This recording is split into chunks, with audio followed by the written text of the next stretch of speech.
ఈహ భక్తి ప్రేక్షకులకు నమస్కారం. చాలా మందికి చాలా సందేహాలు ఉంటాయి. పూజా విధానం కానివ్వండి, దేవుడి విషయంలో కానివ్వండి. మరి వాటన్నిటి గురించి మనకు తెలియజేయడానికి మనతో పాటు ప్రముఖ జ్యోతిష్యులు డాక్టర్ గుండెపొడి శివ సుధీర్ శర్మ గారు మనతో పాటు ఉన్నారు. వారితో మాట్లాడి తెలుసుకుందాం. నమస్తే గురుగారు. శ్రీ గురుభ్యో నమః. శ్రీమాత్రే నమః. గురుగారు, ఇప్పుడు చాలా మంది చెప్తూ ఉంటారు, చనిపోయిన వాళ్ళ దగ్గరికి వెళ్ళినా కానీ, లేదంటే మన కుటుంబంలో చనిపోయినా కానీ సంవత్సరం వరకు ఇలా దేవుణ్ణి దర్శించుకోవద్దు, దేవుని గుడికి వెళ్ళొద్దు అని. మరి శివుడే శ్మశానంలో ఉంటాడు కదా, దీనికి మీరు ఏం చెప్తారండి? మంచి ప్రశ్నమ్మ.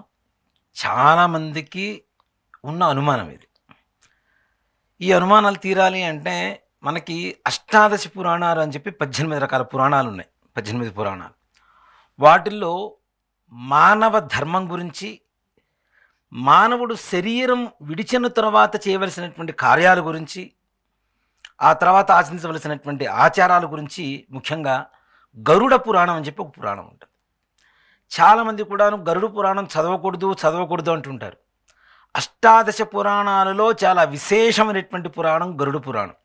మిగిలినవన్నీ కూడాను ఇలా బ్రతకాలి, ఇలా ఉండాలి అని చెప్పి చెప్తూ ఉన్నాయి. కానీ మనిషి మరణానంతరం అసలు ఆత్మ ఏ విధంగా ప్రయాణం చేస్తుంది, ఆ ఆత్మ ప్రయాణం చేసేటప్పుడు ఆ కుటుంబానికి సంబంధించినటువంటి కుటుంబ సభ్యులు ఏ విధంగా ఉండాలి, ఏ విధమైనటువంటి ఆచారాలు ఆచరించాలి, వాటి సంప్రదాయాలు ఏంటి, ఇవన్నీ కూడా వివరించేటువంటి ఒక గొప్ప పురాణం గరుడ పురాణం.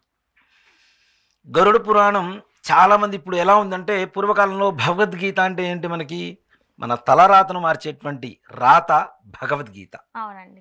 అలాగే గరుడ పురాణం కూడాను. ఈ రెండు ఇప్పుడు ఎక్కువగా ఎక్కడ వాడుతున్నారు అంటే, ఎవరైనా మరణించిన చోట మాత్రమే భగవద్గీత వాడుతున్నారు.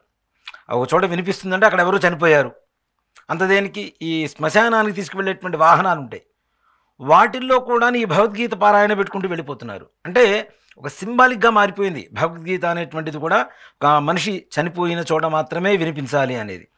అసలు తెలియని విషయం ఏంటంటే, భగవద్గీత చదివితే ఏ స్కూలు అక్కర్లేదు, ఏ ఉపాధ్యాయుడు అక్కర్లేదు, ఏ గురువు అక్కర్లేదు, మనమే గురువులు అవుతాం. అంత గొప్ప గ్రంథం భగవద్గీత. అలాగే గరుడ పురాణం. ఈ గరుడ పురాణం కూడా ఏం చేస్తుంటారు అంటే, చనిపోయిన చోట ఎవరైనా పక్కన కూర్చొని చదువుతూ ఉంటారు.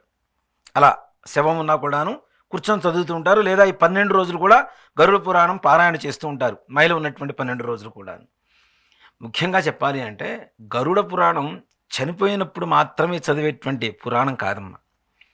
మనం అసలు మన జీవన విధానం ఏమిటి, దాంట్లో ఉండేటువంటి గొప్ప రహస్యాలు ఏంటి తెలియజేసేదే గరుడ పురాణం. ఈ గరుడ పురాణం అనేది పుస్తకం తప్పనిసరిగా ఇంట్లో ఉండాలి, ఉండకూడదు అని చాలా అపవాదులు కూడా ఉన్నాయి ఆ గరుడ పురాణం మీద. పుస్తకం తప్పనిసరిగా ఇంట్లో ఉండాలి. దాన్ని ఎంత పవిత్రమైనటువంటి గ్రంథంగా చెప్పారు అంటే, గరుడ పురాణం పుస్తకం ఇంట్లో ఉండి దాన్ని చదువుతూ పవిత్రంగా చాలా భక్తిగా దాన్ని మోస్తూ ఉండాలి. మనం ఒక చోట నుంచి పుస్తకం తీసి ఇంకో చోట పెడతాం, అప్పుడు కూడా దాని మీద భక్తిపూర్వకమైనటువంటి విశ్వాసంతో ఆ యొక్క పురాణాన్ని, అది పుస్తకం కాదు, మన మస్తకాన్ని మార్చేటువంటి ఒక గ్రంథం, ఒక పురాణం అని చెప్పి మనం భక్తిపూర్వకంగా దాన్ని గౌరవిస్తూ ఉండాలి, భక్తిని చూపిస్తూ ఉండాలి ఆ పుస్తకాన్ని. అందుకనే గరుడ పురాణం ఎవరి చేతిలో అయితే చేయి జారి కింద పడుతుందో అక్కడ మరణ వార్త వింటారు అని చెప్పి శాస్త్రం. నిజంగానే వింటారా అండి? వింటారు. అంటే అంత పవిత్రమైనటువంటి, ఇప్పుడు ఒక చిన్న పిల్లవాడు ఉన్నాడు, వాడు కింద పడేస్తే తల పగులుతుందా? పగలదా? పగిలిపోతుంది. అట్లానే గరుడ పురాణం అనేది మన జీవన విధానం, మన జీవన విధానాన్ని తెలియజేసేటువంటిది. కింద పడితే మరి మనకి మరణమే కదా. అవునండి. అవునా?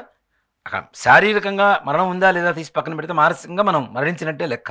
అంత పవిత్రమైనటువంటి గ్రంథాన్ని కింద పడేస్తున్నాము అంటే దాని మీద భక్తి విశ్వాసాలు లేవనే కదా. కాబట్టి అంత పవిత్రంగా ఆ గ్రంథాన్ని మనం పూజించాలి. పూజించదగినటువంటి ఒక విశేషమైనటువంటి పురాణమే గరుడ పురాణం.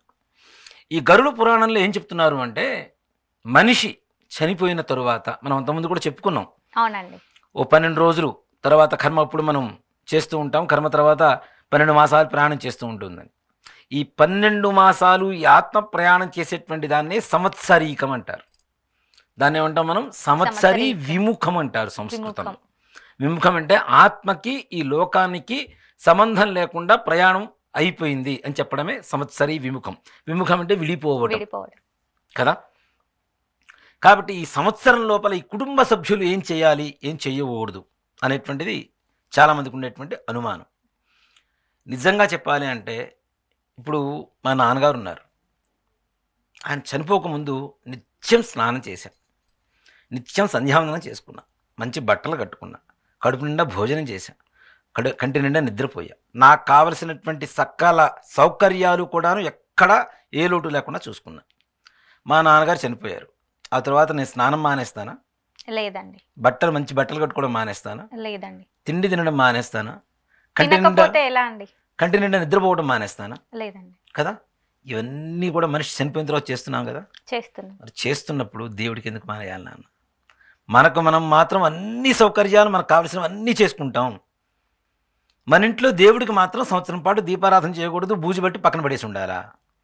అసలు ఇంట్లో ఉన్నటువంటి దేవుడికి పూజ చేయటం వల్ల మాత్రమే నీకు ఈ మాత్రం సౌకర్యాలు సుఖంగా ఉన్నావు. అవన్నీ ఇచ్చేటువంటి భగవంతుణ్ణి ఆరాధించకుండా సంవత్సర కాలం పాటు ఆయన కడుపు మాడుస్తూ పక్కన పడేస్తే ఎలా ఉంటుంది? అది మహాపాపం కదా.